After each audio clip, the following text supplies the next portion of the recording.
Cannabis Common Sense, the show that tells the truth about marijuana and the politics behind its prohibition.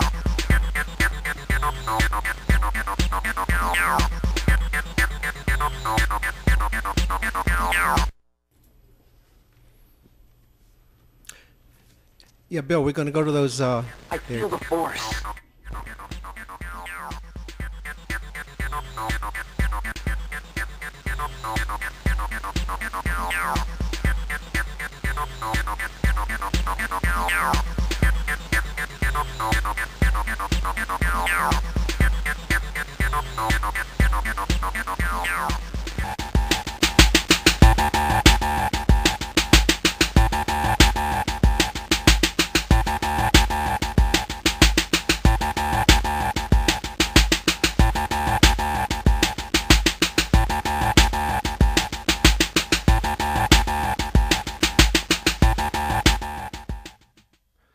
We wrote this song today.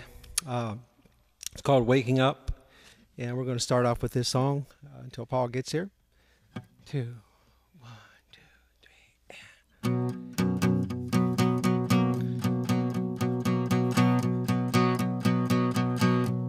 and waking up, waking up.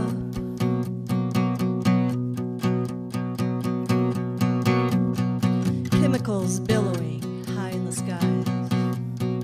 Well, we're told this is good, it's just more of their lives. Had enough. For it's love and truth that we want to give to a world that is hungry for a better way to live. Waking up, waking up, waking up, waking up. GMO foods are rotting our minds. Fracking is spoiling our water supply. The banksters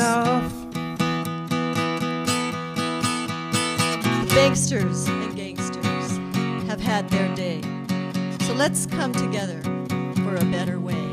Waking up, waking up, waking up, waking up. We're masters of a new destiny. We can co-create, we can all be free. Calling all people, all colors, all tribes.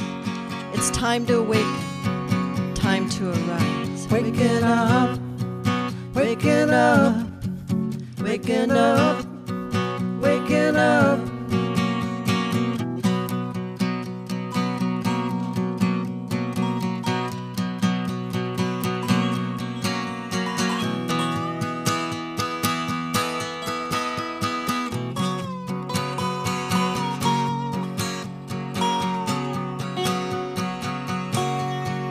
Waking up, waking up, waking up, waking up.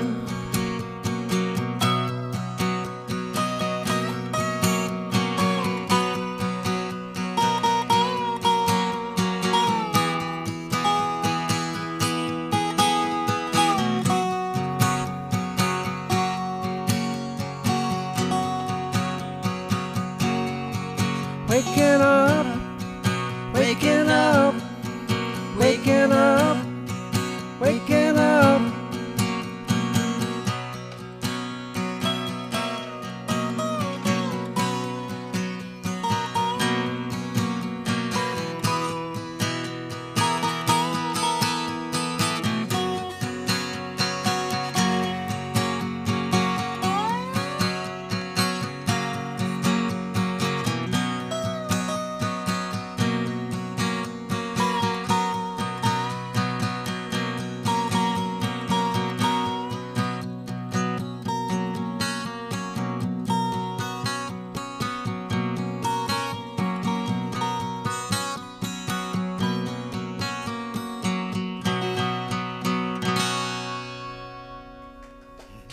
Waking up.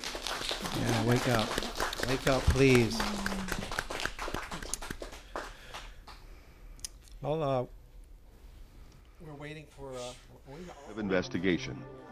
The endocannabinoid system helps to regulate the central control of energy balance and peripheral metabolic processes. both of which may contribute to cardiometabolic risk factors.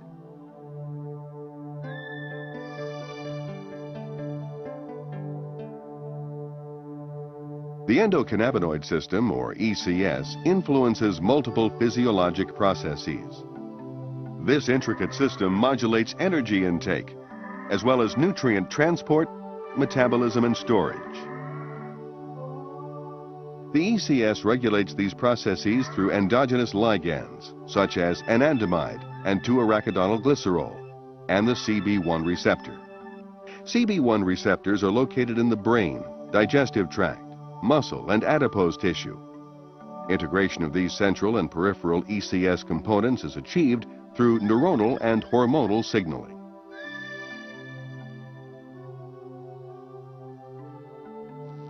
Within the brain, CB1 receptors are among the most abundant G-protein coupled receptors. However, in contrast to classical signaling, where information travels from pre to postsynaptic neurons, the ECS uses retrograde signaling. The information travels from post to presynaptic neuron. Let's take a closer look at this mechanism using a glutamatergic neuron model. When an action potential reaches the axon terminal, membrane depolarization triggers the release of glutamate. Glutamate binds to postsynaptic glutamate receptors, inducing calcium channels to open. During periods of intense neural activity, calcium accumulates in the postsynaptic neuron. This calcium buildup causes the synthesis and release of endocannabinoids from membrane lipids. Diffusing across the synaptic cleft, the endocannabinoids bind to the CB1 receptor, activating the G proteins. Activation influences ion flow. The result: suppression of presynaptic neurotransmitter release. Endocannabinoids are subsequently taken back into the cell and enzymatically degraded. In addition to acting as neural messengers, endocannabinoids mediate paracrine and autocrine signaling in adipocytes, hepatocytes, and other cells.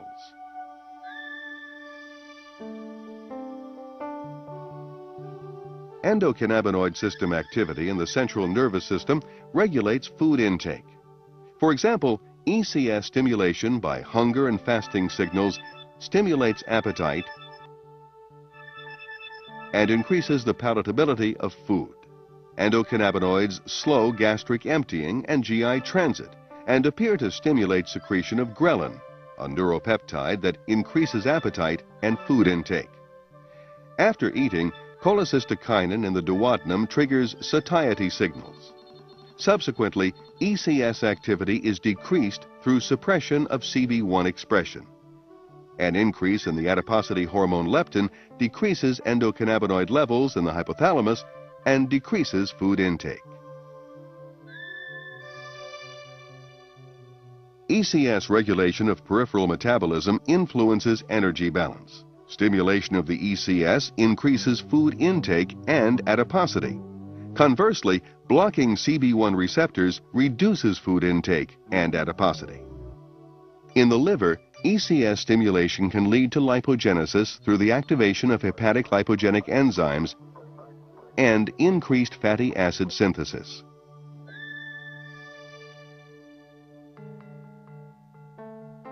Chronic stimulation of the ECS is associated with dyslipidemia. Activation of CB1 receptors increases expression of SREBP1C, a lipogenic transcription factor, and increases fatty acid synthesis. SREBP1C increases production of lipogenic enzymes, ACC1, and fatty acid synthase. Increased fatty acid synthesis can lead to production of large triglyceride-rich VLDL. Large triglyceride-rich VLDL sets the stage for the atherogenic lipid profile of small, dense LDL, decreased levels of atheroprotective HDL, and overall increases in cholesterol and triglyceride levels. Adiponectin, another hormone secreted by adipocytes, regulates lipid and glucose metabolism. Adiponectin is believed to regulate fatty acid oxidation in muscle and liver, thus improving insulin sensitivity. CB1 receptor stimulation in adipocytes reduces adiponectin, while CB1 blockade increases adiponectin synthesis. Metabolic dysregulation leads to a constellation of symptoms including abdominal obesity, atherogenic dyslipidemia, hypertension, insulin resistance, prothrombotic state, and pro-inflammatory state. As basic and clinical research progresses, we will continue to increase our understanding of the central and peripheral endocannabinoid system and its role in the regulation of metabolic function.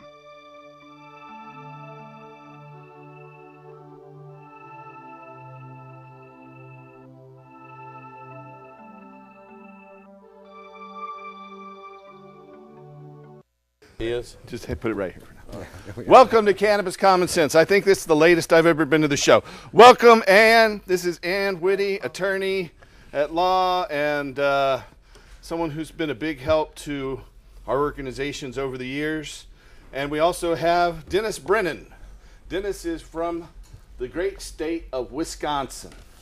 And back here in Portland about 2 weeks ago, we had a front page article about patients coming from the great state of Wisconsin. Maybe we can get camera 2 to close in on this. This was a front page article with a pioneer from Wisconsin, Mr. Gary Stork, and we like to thank Gary. They talked about how you can come from any state in the United States and get a permit in Oregon now. As long as you have a residency here in the United States, Oregon's health department will now, as of June 2010, issue a medical marijuana permit for people from anywhere in the state. So we have permits for lots of different and famous people that have come here specifically to get their medical marijuana permit, like Gary Stork. Welcome to the show, Dennis. Thank you very much. So you today just became a legal Oregon patient too? I just came and got my card today. All right, congratulations. Thank you very much. Look at this camera right there. Okay.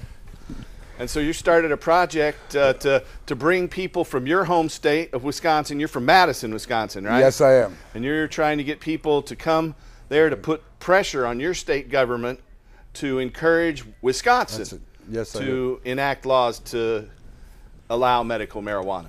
Yes. You want to tell our audience about your program? Yeah, what we're doing is the Moselle Project, who was my roommate, who was one of the best activists Wisconsin's ever had, and something him and Steve. And a little bit less than a year ago, Ben passed away. Yes, he did. From lung cancer. He was very a lifelong suddenly cigarette smoker. And one of the things was he wanted me to get my card and try to get many others. So we decided to do the Moselle Project, which is a social research study and economic impact study. What we're trying to do is get people to come from Wisconsin and legitimize their illness and their medicine. And by doing this, we'll track the economic, how much we spend, and if we can get doctors from here, if we get 50 people, we can get a doctor from Oregon to come to Wisconsin. And so far we have 3 people registered, so we need 47 more. So everybody in Wisconsin, please go to moselleproject.com, go to hemp.org, register, and let's get this going. And hopefully we can make a difference by doing this. All right. Well, thanks for coming, Dennis. We'll be taking viewers' phone calls and questions. If you have a question for any of us about ending adult marijuana prohibition, restoring industrial hemp, or helping medical marijuana patients, give us a call at 503-288-4448. That's 503-288-4448. We'll be taking your calls right up the top of the hour. And that first video we ran was, or the last video was from the University of Kansas at Wichita. Their endocannabinoid departments put together some great videos. So Ann, you are here to talk about a very important issue for Oregon's voters, and especially for the medical marijuana community. This is about 2 solid lawyers who are running for Attorney General. And so you want to tell our audience about that? Yeah, Ellen Rosenblum is the candidate I'm supporting, and I'm hoping that every medical marijuana patient in the state and every caregiver and every grower and everyone who supports anyone or has friends and family will vote for Ellen for Attorney General. She'll be the first woman to have the job. That's a good reason. I noticed on this one long list of today's new supporters that she has a lot of people that she's known a long time in her career, that they're still you know, in favor of her and endorsing her campaign. And she is in favor of medical marijuana. Now, in contrast, very sharp and clear contrast, her opponent, Mr. Holden, was the acting U.S. attorney for the state of Oregon and specifically attacked medical marijuana dispensaries. Isn't that right? Yes, he wrote those letters, terrible letters threatening prosecution and raids if anybody tried to provide medicine for patients. And he got the support of many law enforcement people from all around the state, not in Multnomah County, fortunately, but elsewhere, and they're still supporting him for Attorney General. But Ellen supports working people. She's got big union supporters, and she is for patients. She's for sick people, disabled people, helpless people, people of Oregon. She's not going to target Oregonians and go after them for using their medicine. It's an extremely important issue for all of us. I hope all of the marijuana medicine activists in the state will get out and vote. It's the primary election. There are 2 Democrats running. So the no 2 Democrats, Republican. one is this guy Holden, who already has a history of attacking medical marijuana patients. So you can see this picture of Holden here. Doesn't he look kind of angry? He looks kind of like he's upset, or he doesn't like us, and you can tell by the look on his face.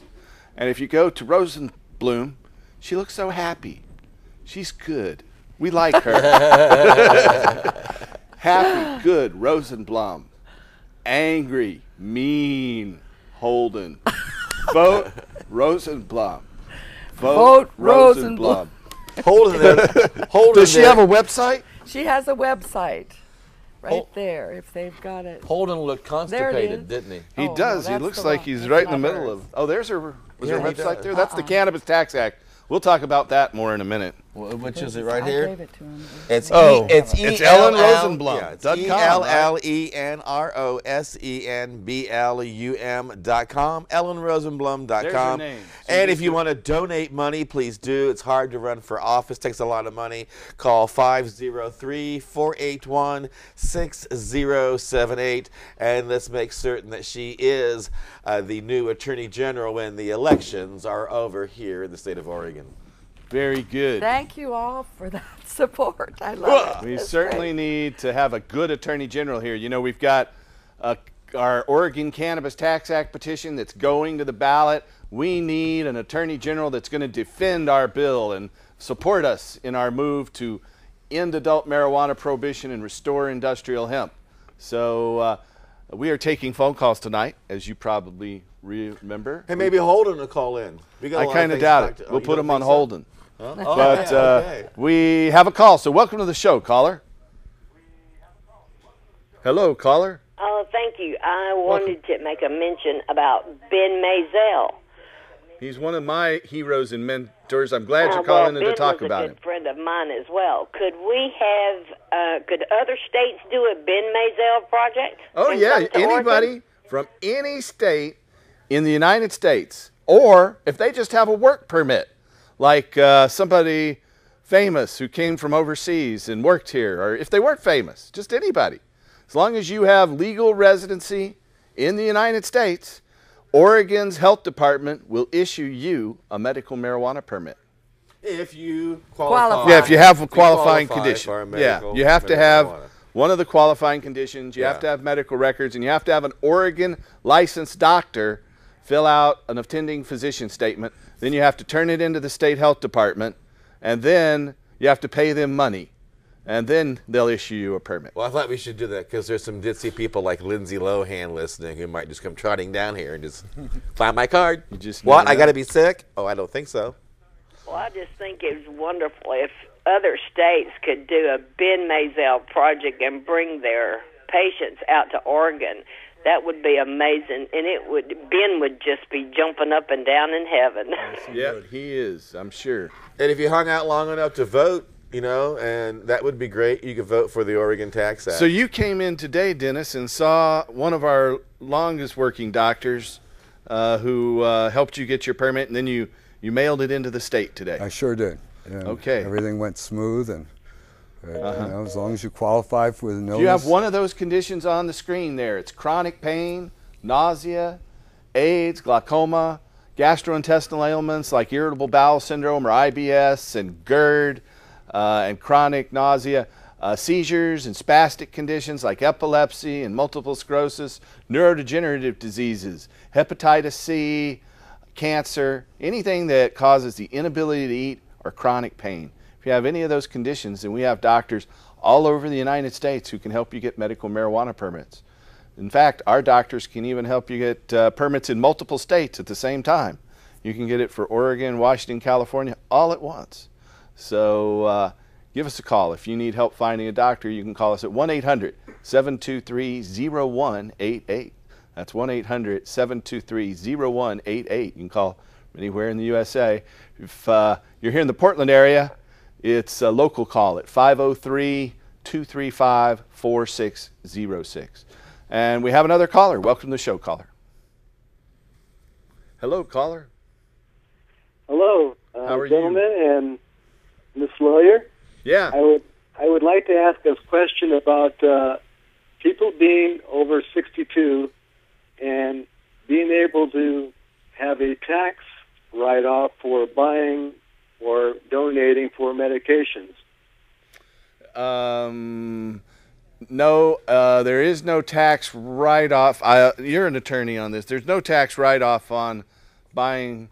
I'm not sure about the tax write-off on medications. Do you know, Ann?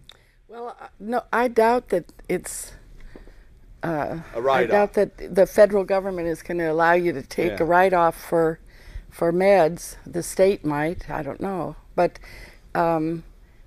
I heard there's one some of kind the, of a somebody medical write-off. If claim you, that. I think if you have more than 10% of your annual income is spent on medical care, then you can claim that and deduct that from your taxes. That's just come to me as I searched around for it. But yeah, That's if you itemized deductions. Yeah, if you itemize your deductions and you spend over 10% of your total income on medical care, then you can deduct it. Now, that's the standing on that. Now, when you have to pay for your medications and you can claim the amount that you spent on your medications, that's what I'm talking about, like when you buy your drugs from the pharmacy. You know, like I said, I believe, and don't quote me because I'm not a lawyer and I'm not a tax lawyer by any means. No legal training. She's got legal training, not me. Well, as I said, I doubt that the federal government would accept those bills if you They were for medical are marijuana. fully forthcoming and say that they are marijuana. If you're not audited, though, it probably won't matter. That's a good thing. And I'm not a lawyer, so take that for what it's worth. Thank you very much, and have a good night. You're welcome. I'm not sure if his dealer wants to be listed on his deductions. That just makes me think about our Oregon Cannabis Tax Act petition. You know, right now we have over 50,000 signatures on the Oregon Cannabis Tax Act. We need 87,213 valid registered Oregon voter signatures by July 6th. We got about 4 months to go.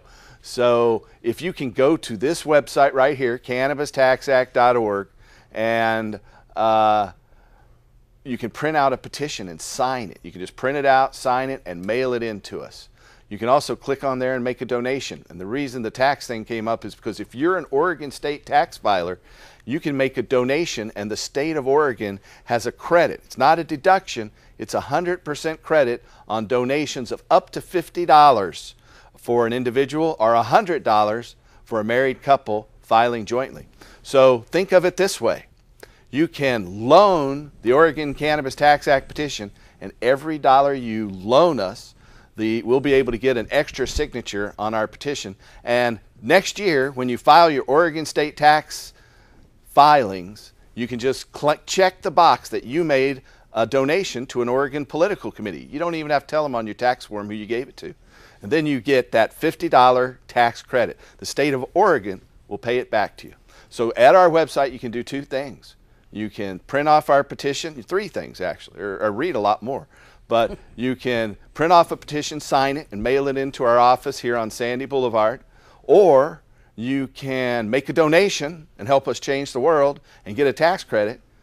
And you can volunteer to join in our efforts to help end adult marijuana prohibition, restore industrial hemp. You know, one thing I want to tell to Oregon medical marijuana patients, who we thank very much for their support, in addition to that, we want you to know that this will allow you to grow your own medicine. You'll be able to grow your own. You'll be able to buy cannabis at the farmer's cost through pharmacies and licensed stores. So this will make it where you don't, you know, the state of Oregon just raised the annual fee from $100 to $200. And if you name someone else as your grower, it's $250. You have to pay $50 extra to name someone else as your grower.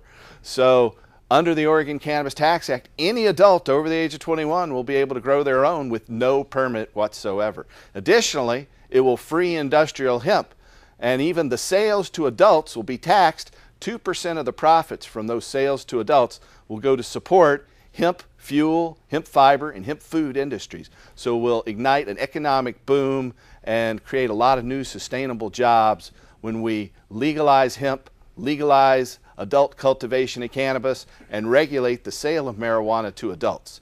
We're going to set off an economic boom and change the world, so we need your support. We have a phone call. Welcome to the show, caller. Hello. Howdy. How are you tonight? Very well. What I'm calling about is about a year and a half ago, I was living with my brother, and he also has a medical marijuana card. We both did have them, and we were living in Columbia County in the state of Helens. There's several counties where the sheriff in those counties don't like the medical marijuana program, and Columbia counties. Huh? And anyway, Dwight Holton. my brother had friends that came over to the house, and they got busted, and they turned us in. Well, they came to our house, and my brother had 5 plants more than what we were supposed to. Well, they threatened me. They threatened him, too. Like, they asked you if you've been selling your pot, and I said no. How did they get in your house? Did you open your door to them? They had a warrant. So, okay. Yeah. Well, you have to let them in if they've got a warrant. That'll do it. Yeah, they had a warrant because the people that narked on this were medical marijuana card holders, but they had a lot of plants, too. But anyway, they gave us 30 days in jail, a $2,000 fine, and a 3-year probation. Now, after my probation is over, will I be able to get a card again? Yes, but You'll be able to get a card, but there's a 5-year waiting period. You want to explain that, Ann? Well, you're just limited. You won't be able to be a grower. Yeah, you can only have, I think, an ounce instead of a pound and a half if you have a conviction in the last 5 years. Now, if we get our Oregon Cannabis Tax Act petition on the ballot, it'll make it free. You won't need a permit to grow it anymore. Anybody over 21 will be able to grow as much as they want to as long as they're not selling it. Wouldn't that be something? Yeah, and additionally, all the seeds and strains of all cannabis will be legal and not regulated as long as they're sold to people over 21. So your garden stores will be able to sell strains and seeds of all types of cannabis. And the licenses to grow commercial cannabis, so for sale to adults through state licensed outlets, those will be equitably distributed among all applicants. So no one big company will have a monopoly. It will share it just the same way as they share the tobacco allotment with tobacco farmers throughout the eastern United States. Now, would they keep us from doing it like they did in Fort Collins, Colorado? No, they can't do it. They can't do that. Under this proposal, it will be legal. And, you know, in Fort Collins, Colorado, like that recent Weed Wars cable channel station showed, that was just a medical marijuana zoning. And the law in Colorado specifically says that, you know, the local cities can zone cannabis out. The Oregon Cannabis Tax Act doesn't say that, and so they'd have to change the law to be able to, you know, set up zoning where They couldn't So then, have it in a what you're specific saying city. too is I would have to wait 5 years after I'm off of probation before I can even 5 get years some- after the date of your conviction. You can still get a card. You can still carry up to an ounce, but you can't be your own grower. You have to name someone else as your grower Okay. under the Oregon Medical Marijuana Program. However, if we completely legalize it with our petition, anybody will be able to grow their own. So we urge you to get this petition and sign it. Get your friends to sign it. Or go to our website and print it out and mail it in to us. Yeah, I went to your website and I was going to print it out, but All right. failed to do so far. Well, do it. Don't delay. We've got 4 months, and we need 80 or 90,000 more signatures right now. Okay, keep up the good work Technically, there, we guys. just need about 40,000, but we need a buffer over and above that minimum number to be sure we qualify for a vote. Yeah, make sure that half of the people didn't sign were dead. Yeah, are illegible or not registered to vote. Yeah. Hopefully the good dead work. people didn't sign it. You never know with all those zombies out there in those video games this day. Hey, zombie attack. You know, zombie Yeah. alert. Well, thanks for your call. Yeah, I hope also that St. clarified Helens- things. Remember, St. loan us Helens- $50 and the state of Oregon will pay you back. You know, if you file taxes here in Oregon anyway. Thanks for calling. If you have a question for us tonight, you can call us at 503-288-4448. That's 503-288-4448. We have a little video clip we're going to run. We'll be back in just a moment, so stay tuned.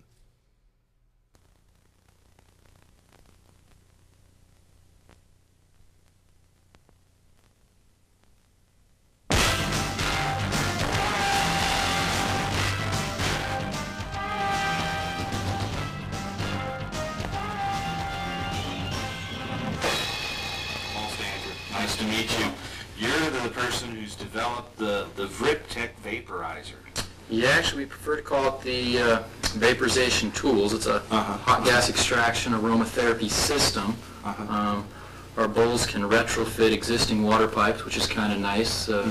Reduces the barrier to entry for some people, and let's face it, a lot of people don't want to give up their beloved changer they've been using for years. And this way they don't have to. They can just improve the quality of what's being delivered through it.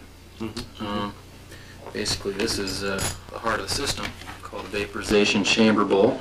As you can see, it's basically a bowl that would fit in the slider stem on most water pipes.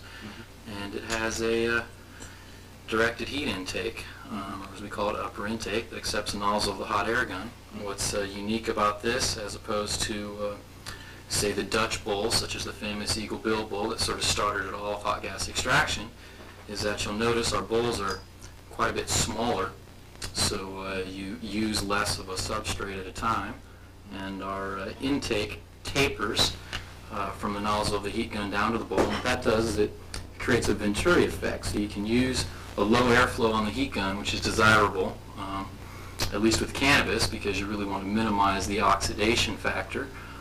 So you can use a low heat flow, but you still get the hot air accelerating by Venturi effect right at the point of extraction. So you get a much more efficient extraction than with anything else currently available. I'm vaguely familiar with the Venturi effect, but a lot of the stuff you just said went way Well, the over my Venturi head. effect That's is okay. fluid and gas mechanics. It basically means that when you reduce the volume, that you have the same amount of air or water passing through, it accelerates. It has to. So it has to speed up. So basically, from here to here, the same airflow, same cubic feet per minute of airflow will accelerate right at the point you really need it to, and that's where it's hitting the substrate you're extracting from. Okay. All right. Now you've developed a number of unique tools. That's one of them. Yeah, this is one of them. Our water tool, our vaporization water tool, as we call it, is as far as I know, the first vaporization specific water pipe. Basically, it's just a water pipe. Let's try it. Well, I was waiting for you to ask me. Great, great. So what we're going to do here is we've got the finely chopped herb packed in the lower bowl. We've got the upper intake installed, and the whole vaporization chamber bowl into the slider of the water tool. Use finely chopped herb because with hot gas extraction, the most important factor in determining how efficient of extraction you're going to get is the surface area exposed to the heat. So the finer you chop it, the better. So you're using this coffee grinder. So we use a coffee grinder at home whenever Whenever I'm on the road, I generally use like a sweet leaf grinder. You do by hand. You can use scissors and chop it finely, but it tastes so good, you'll want so many, it'll get kind of tiring after a while. You want to chop it faster. We do is insert the heat gun. So you've got a nozzle temperature readout on this thing. That's a pretty unique heat gun. This one's a pretty high-end one. It does have an LCD display, and that's helpful for making sure you've got the temperature set right. As you can see, we've already got some vapor coming through. Yeah. Let it heat up. Take a draw to get it going normally. It smells so sweet. Let it go so it's going strong now. And I'll exhale all the way out and take a long, slow yogic inhale.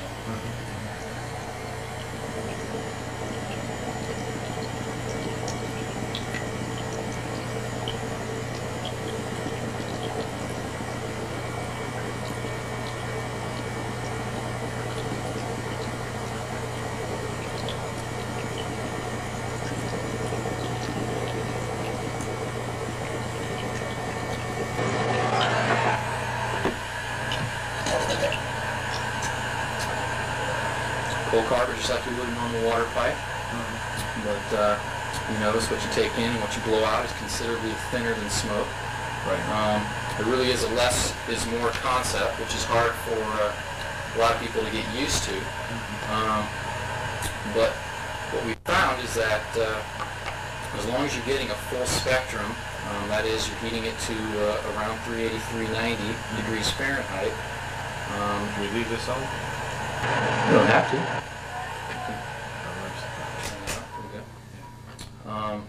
So you're saying 300 or 380 or 390 degrees Fahrenheit? According to the most up-to-date studies, it looks like up to 392 you're going to get everything. Cannabis is sort of unique as far as therapeutic herbs go, in that it has a broad temperature range that all the actives release across. Starting at about 260 degrees Fahrenheit, you get the aromatic terpenes, that's all the flavor releasing, and going all the way up to 392 Fahrenheit. There is some disagreement on exactly where that goes to. What we do know from the most up-to-date research, the normal M1 volatilizer study, which was done with a laboratory specific vaporizer, is that you'll get benzene, which is one of the bad components in smoke, starting to release right at 392 and above. So if you want a full spectrum effect, when I say full spectrum effect, the more head active effects tend to occur from the actives released at a higher temperature, say 370 to 390-ish. Then you need to be careful to get all the way up to 392, but hotter than that.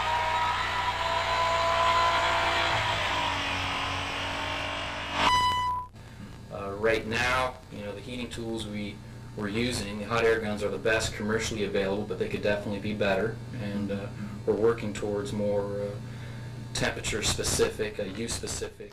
All right, that was Mark from the VripTech company. That is a video from back in 2003, long before my hair was turning white like it is now. Well, I'm a little shocked. That's scandalous. You're teaching people how to smoke marijuana like Not that. smoke. Isn't that against the law? Vaporization eliminates all the harm associated with smoking. So it's the safest, healthiest way to do it. And we had a caller last week, the week before, sometime recently, say, we need to see how you vaporize. Well, that guy explains it very, very well. Don't you think? It's so like Mark this. at VripTech, I still have that vaporizer. He gave us one of those.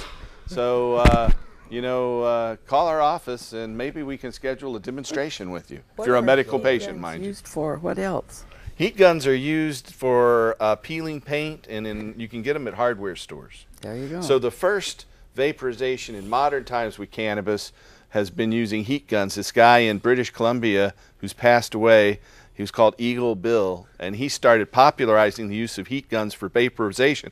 But if you go back to the old Merck pharmacopoeia, they show vaporizers for herbs back 100 years ago. So vaporization is an old technology, but it's recently been reintroduced.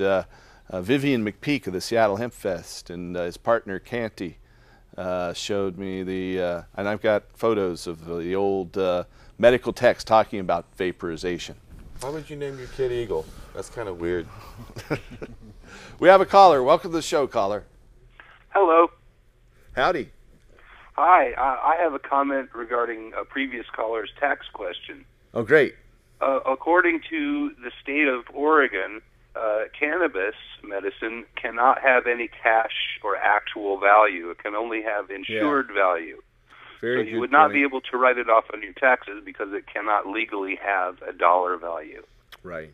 Now, we know, though, there are a number of dispensaries out there that are selling it now. Yes, but technically they have breaking to say the law. They have to say that they're not selling. They have to say that they're giving it for a donation, Some or of them that do, they're. and some of them don't. It's Some my of them are understanding. reimbursement. That explains why my reimbursement. dealer says I'm not buying pot, I'm making a donation, and he's giving it to me. That. But the reimbursement is not for the actual cannabis medicine. It's for the expenses involved in its production. That is legal. Associated with a particular grower.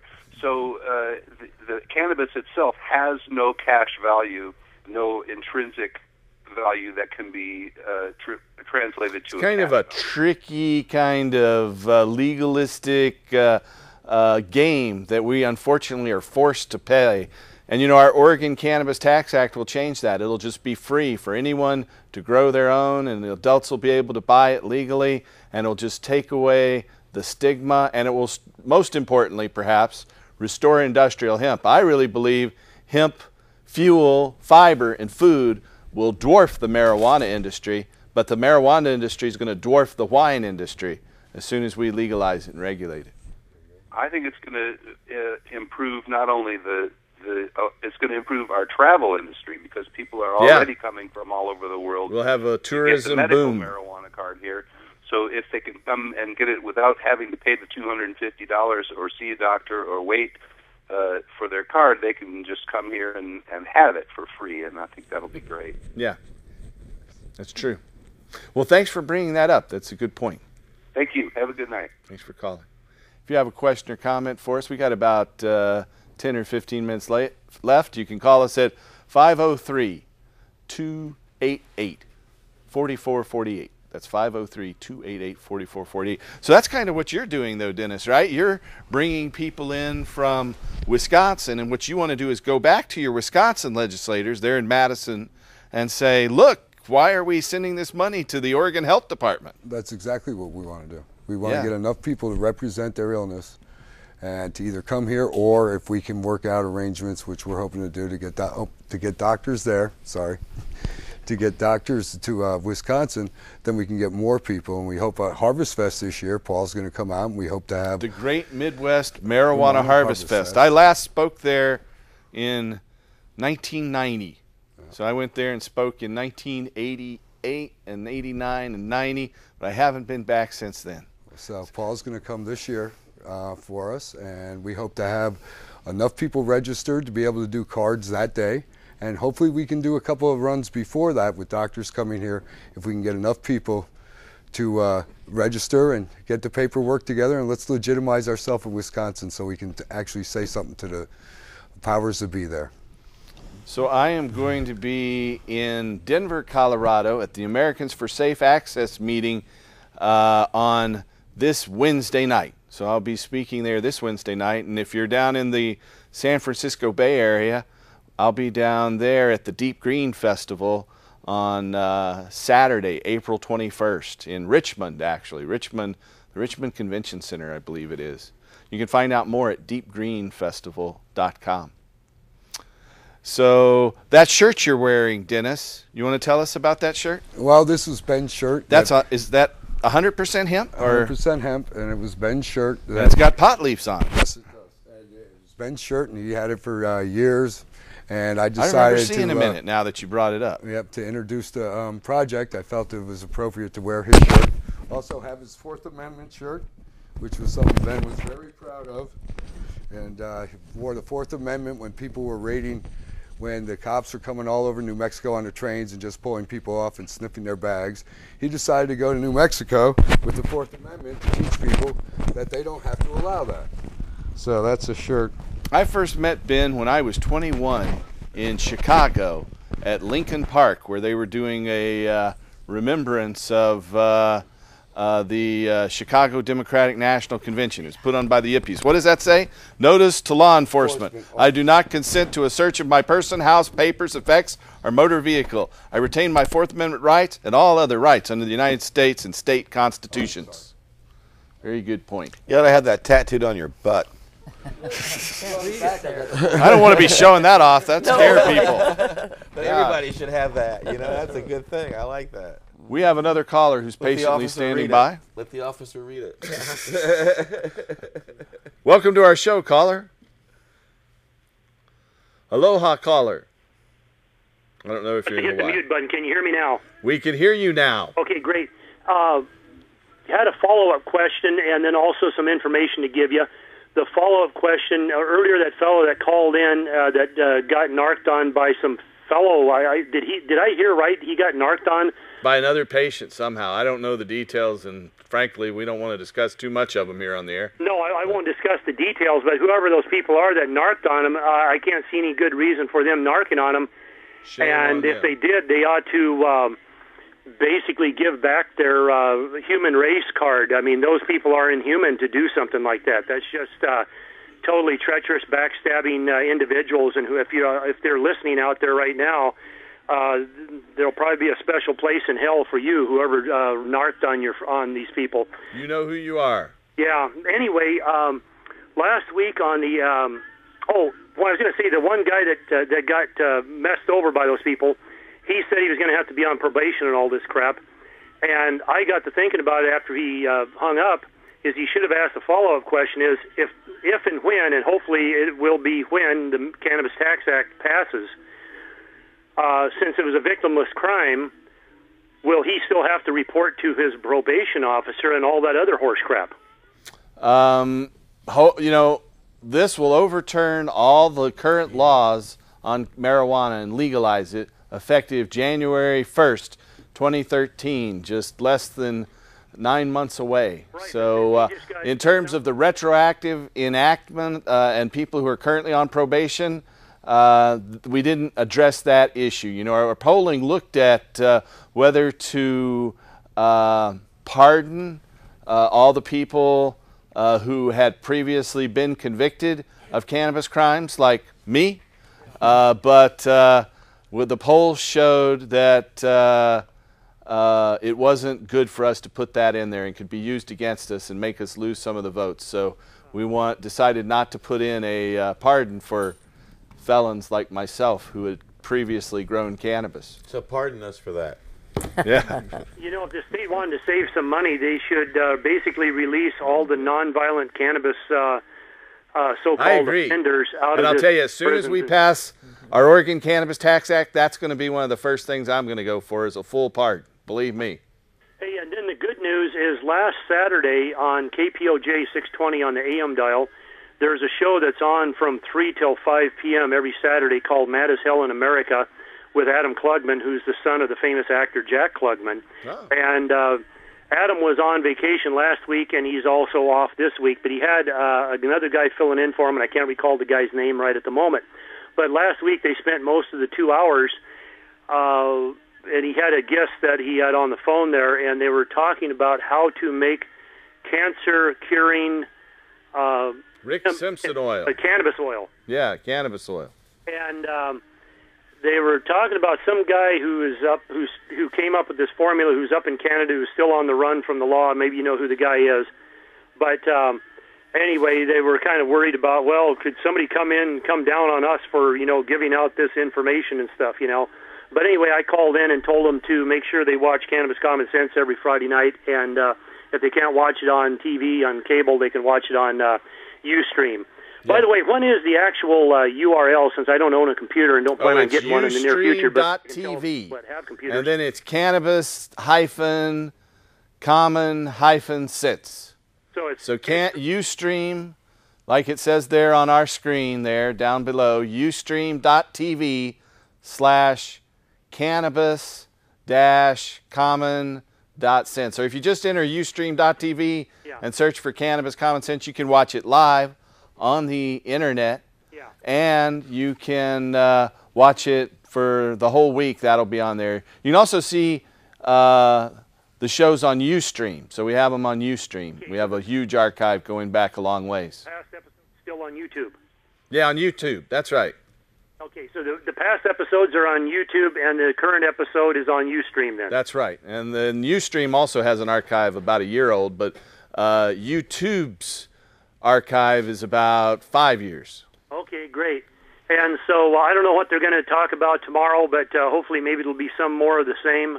And but I just thought I'd let you guys know about that on 620 on the AM dial. It's kind of odd that a Clear Channel station let that slip through, but if they were smart, they would the capitalist. Well, the you know, it's funny, these big wigs, all the big money barons.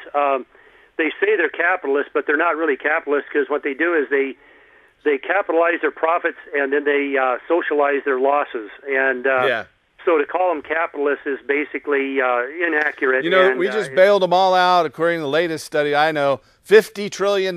These wealthy corporations and the banks, they took $50 trillion, not billion, but trillion dollars worldwide out of the people's pockets with the financial meltdown that happened, you know, under George Bush Jr. Okay, that's right, yeah. And oh, by the way, I just have to think of something else. I did tell him last week, and I'm going to call in tomorrow if I get through, is to let them know again, because I mentioned it last week, about the Oregon Cannabis Tax Act and how we can take our power back to the people. Yeah. So, this will free industrial hemp, too, and free all strains of cannabis. You know, I've been working on the wording of this Cannabis Tax Act since 1988. We did 2 polls of Oregon voters, $5,000 polls with plus or minus 4% accuracy that show that we can win this election with 62% of the vote. And so we need your support to put it on the ballot. Thank you. Technical question regarding the biodiesel that you can get from industrial hemp. You said that the standard stuff that they get from France, that has no THC in it whatsoever, you get about 300 gallons per acre. No, the low THC hemp, which is less than half of 1% hemp, produces raw seed an average of 600 pounds. But the feral hemp in the Midwest, according to a study at Notre Dame and the University of Illinois at Urbana, that appeared in the Midlands Naturalist in 1975, called Feral Hemp in southern Illinois. That study of wild hemp showed that the wild hemp produces over 8,000 pounds of seed per acre. And when you press 8,000 pounds of seed per acre, you get over 300 gallons of oil and 6,000 pounds of residual protein. So it's about 15 times more than the low THC strains that they allow in Europe and Canada. Okay, now here's my specific question. That so-called high THC that you were just referring to. Yeah, that's not high THC. That's just not low THC. It's still feral, no high weed from Illinois. Yeah, the so-called Nebraska no high. You're from Indiana. Did you ever try any of the feral no high weed in Indiana? Enough said. It blows across the state lines, you know, with the wind. But what I was saying is that stuff, even though you call it higher THC, it still has not enough THC. You know, when we can do the right tests, and I'd love to be able to do a test, I'm trying to work out to where I can use some of my excess medical marijuana plants to seed them and then quantify the amount of seed we get per acre from high THC plants. And I'm sure it's going to be much higher than the low THC, even the feral hemp. So what I'm saying is, the science will not be fully introduced and quantified until after we remove the artificial economic barriers imposed by prohibition. Yeah.